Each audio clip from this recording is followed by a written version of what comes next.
Good evening, Facebook friends and YouTube followers. This is Rich again, back for your third and final video blog of the night for Monday night, October 27th, 2014, around 7:57 Billerica, Massachusetts. It's dark out right now, and the sun's down, and tomorrow's going to be in the 60s, and we could peak out at 70 Wednesday. Some news to report before my final video blog. The New York Jets have bench starting quarterback Geno Smith because he sucks, and they replaced him with Michael Vick, who also is not a good quarterback anymore.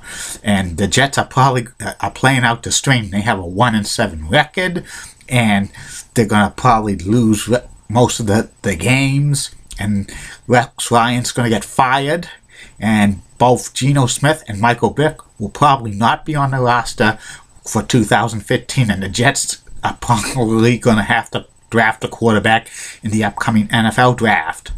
And Monday Night Football game tonight, Washington Redskins against the Dallas Cowboys. Cowboys are going to smoke the Redskins. And that sets up a showdown next Sunday between the Arizona Cardinals and the Dallas Cowboys. Both teams have the best records in the NFC, and this could decide home field advantage throughout the NFC playoffs. We'll wait and see what happens. And that's about it on that.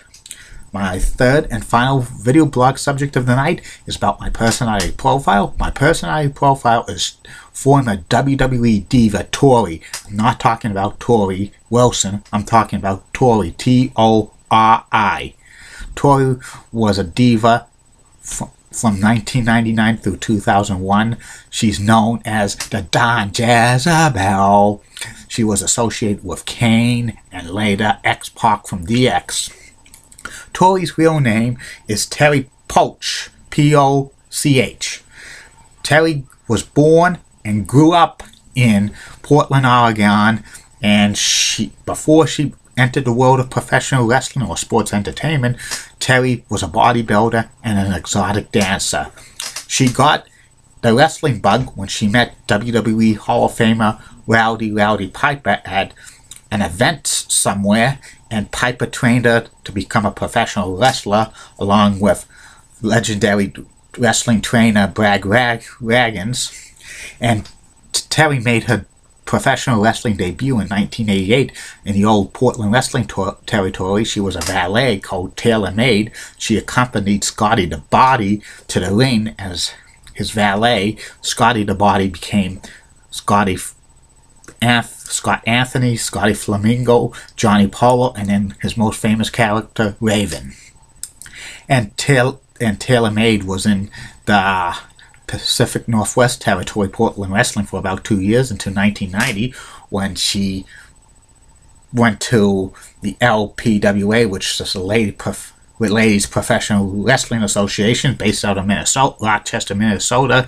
She changed her name to Terry Power as a face, and she wrestled a lot. She wrestled such greats as Judy Martin, Leilani Kai, several of the women's wrestlers back in the day, and she won the the Ladies Professional Women's Championship against Lady X at the LPGWA at their pay-per-view in February 23rd, 1992. She won that title, but she never got to defend it because that wrestling organization folded soon afterwards, and Terry went to Japan to wrestle for about a year. Then she took a few years off from the world of professional wrestling to do some stuff here and there. There was a professional wrestling video of the ladies' action that came out on VHS in 1995 with Terry hosting it, and it's good with action. I used to have that video back in the day, but it's no longer have it because I had to get rid of it because VHS tapes are gone. And then Terry returned to the world of professional wrestling in 1998 for the WWE, but she had to change her name to Tori because there was also another Terry in the WWE, Terry Runnels, the She-Devil, but that's another subject for another day.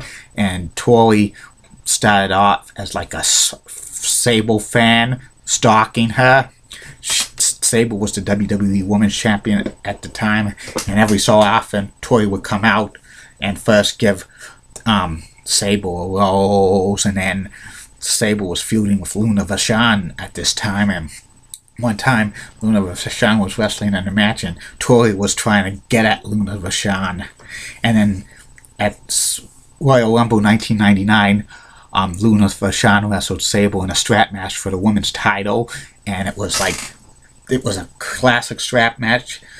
Luna was touching one corner, and then Sable followed. Luna second corner, Sable followed. Luna third corner, Sable followed. When they were going for the fourth corner, Tori comes up and punches Luna in the face, and Sable wins. And this continues on for the next few weeks until one night on Raw, the Tori comes out and like with Sable, and the security guards are saying it, and then Sable was berating her, saying, "Why are you stalking me? Why are you stalking me for?" And the next week, Sable like attacked Tori and stuff like that, and this set up like eventually like Luna coming to rescue Tori and stuff like that, and then the next week on Raw, Tori turns on Luna and like cheers Sable again, and then they have a match on Raw the following week with like Tori against Luna Vachon, and Luna Vachon wins, and like Sable berates Tori and beats her up. Luna was fired soon afterwards, and then like Tori challenges Sable to a match, and she like kind of strips off her dress and goes to a bra and panties and stuff. WrestleMania 15, Sable wrestled Tori in a decent match, but Sable won because of interference by her new bodyguard Nicole Bass.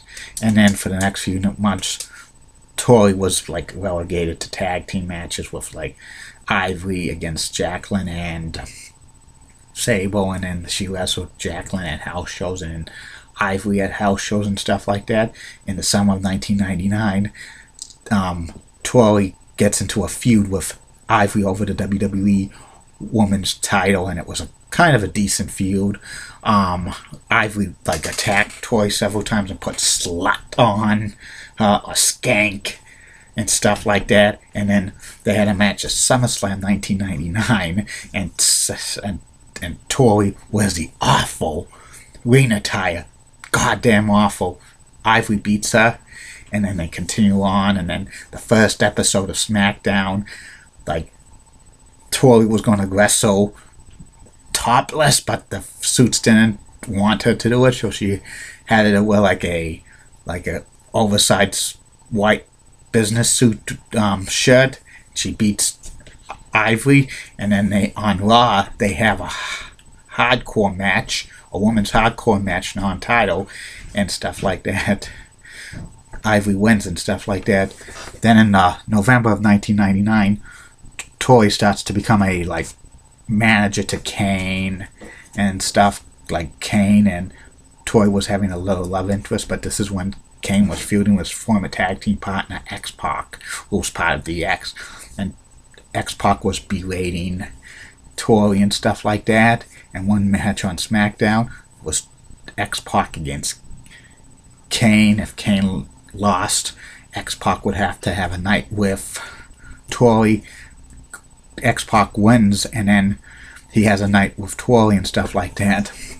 And then afterwards, like Tori gets like mad and jealous around other WWE superstars. Like when Test was confronting her, like near Test, Tori got scared, and then Kane starts beating up on Test. And later on, a couple of weeks later, when Mankind was like flirting with Tori, like giving her like the goose and stuff like that, Kane comes and attacks the fake Mankind, who was played by Dennis Knight and stuff. And later on, like he fought like Chris Jericho because Jericho was making Tori nervous. But this came to a head on a SmackDown in January of 2000, when DX and the Big Show attacked Kane, and then X-Pac said that they wanted to reveal one night with how their thing went with Tori, and then Tori like kisses X-Pac and turns on Kane and joins DX. That was pretty good. And then like Tori's with X-Pac a lot, and Jim Ross would say that Jezebel, or she was nicknamed the Green Goddess. And Tori's run with DX was decent, but they had like Stephanie McMahon. It was with the Stephanie McMahon Triple H Helmsley regime, and she played second fiddle, but she was decent as like a heel and stuff. Interfered in a lot of X-Pac's matches against Kane, and she attacked Paul Bearer and stuff. At WrestleMania 16, she got stink-faced by Rikishi and stuff. She helped out Stephanie McMahon win the WWE Women's title against Jacqueline on SmackDown week before WrestleMania, and then she got involved in interfering in several of Stephanie's matches with Lita and stuff. And then she like joined X-Pac and the Road Dogg with their feud with the Dudley Boys. She actually like jumped off the top rope and onto the Dudley Boys through a table. One of the Dudley Boys through a table and stuff. But during a house show at Madison Square Garden the night before King of the Ring 2000, that she tore her shoulder and needed surgery, and the Dudley Boys threw her through a table at King of the Ring 2000 in a tables match between the Dudley Boys and DX, X-Pac, and Road Dogg. And Tori was on the shelf for several months. She needed to get like rotator cuff surgery from Dr. James Andrews. She reappeared in WWE in October 2000. She slapped X-Pac saying, "Why didn't you come to my defense?" Then Tori was off of television for a while, but in January of 2001, she reappears. She's a masked ninja woman attacking opponents of Raven after every one of his matches and stuff. But in March of 2001, like Molly Holly attacks the ninja woman and pulls off the mask. It reveals to be Tori, and the storyline was dropped afterwards. Then Tori becomes a trainer for Tough Enough. The first season of Tough Enough for the summer of 2001. She was on TV for a time, but in September of 2001, she was released from the WWE. There's rumors that she was being harassed by Raven. Raven was berating her stuff. She told WWE agent Gerald Briscoe and WWE head of talent relationship Ross, but both of them denied the story. Or there was another rumor going around that she was being sent down to the developmental territory to become a trainer and stuff. She thought it was a demotion, so she got released from the WWE, and she's basically retired from the business since then. She now runs a yoga studio in her hometown of Portland, Oregon, and she's successful in that. And Tori or Terry Powers, like in the magazines back in the early 90s, like the App magazines were promoting her as the next big woman superstar in professional wrestling, but she barely registered anything. She was a decent talent in the independent circuit, but when she got into the WWE, they didn't know what to do with her and stuff like that, and disappointed because she had great talent. She could have been a WWE Women's Champion, but WWE dropped the ball on Tori or Terry Powell and stuff. I actually met Tori on September 4th, 1999 at the old Sports World in Everett Square, and she was signing autographs with Ivory, her arch rival, and guess how many people were there? Only about a dozen people waiting for their autograph. Total. That's unbelievable to have like two WWE divas at the time, which the WWE was so popular. Only 12 people waiting in line, getting in attendance. That's unbelievable. That tells you something right there. And that's about it on that. And hope you enjoy these video blogs. Facebook friends and YouTube followers, I love doing them.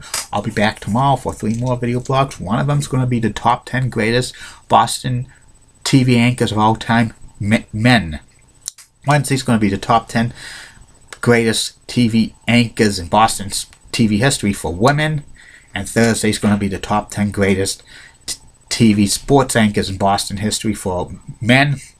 Friday's going to be the top 10 greatest TV sports women anchors of all time. It's a Boston theme week for those top 10 list. And the other two, there'll be a surprise. I'm not going to tell you until the final status on Facebook. And don't forget, future video blogs will include the Prime 9. And don't forget, Facebook friends and YouTube followers, send me questions and they'll be answered on these video blogs at a future date, maybe November, maybe December. I need the questions, please, because I have absolutely no questions. I'm not going to make up a video blog of me asking questions and giving you answers. Have a good night, Facebook friends and YouTube followers. See you tomorrow.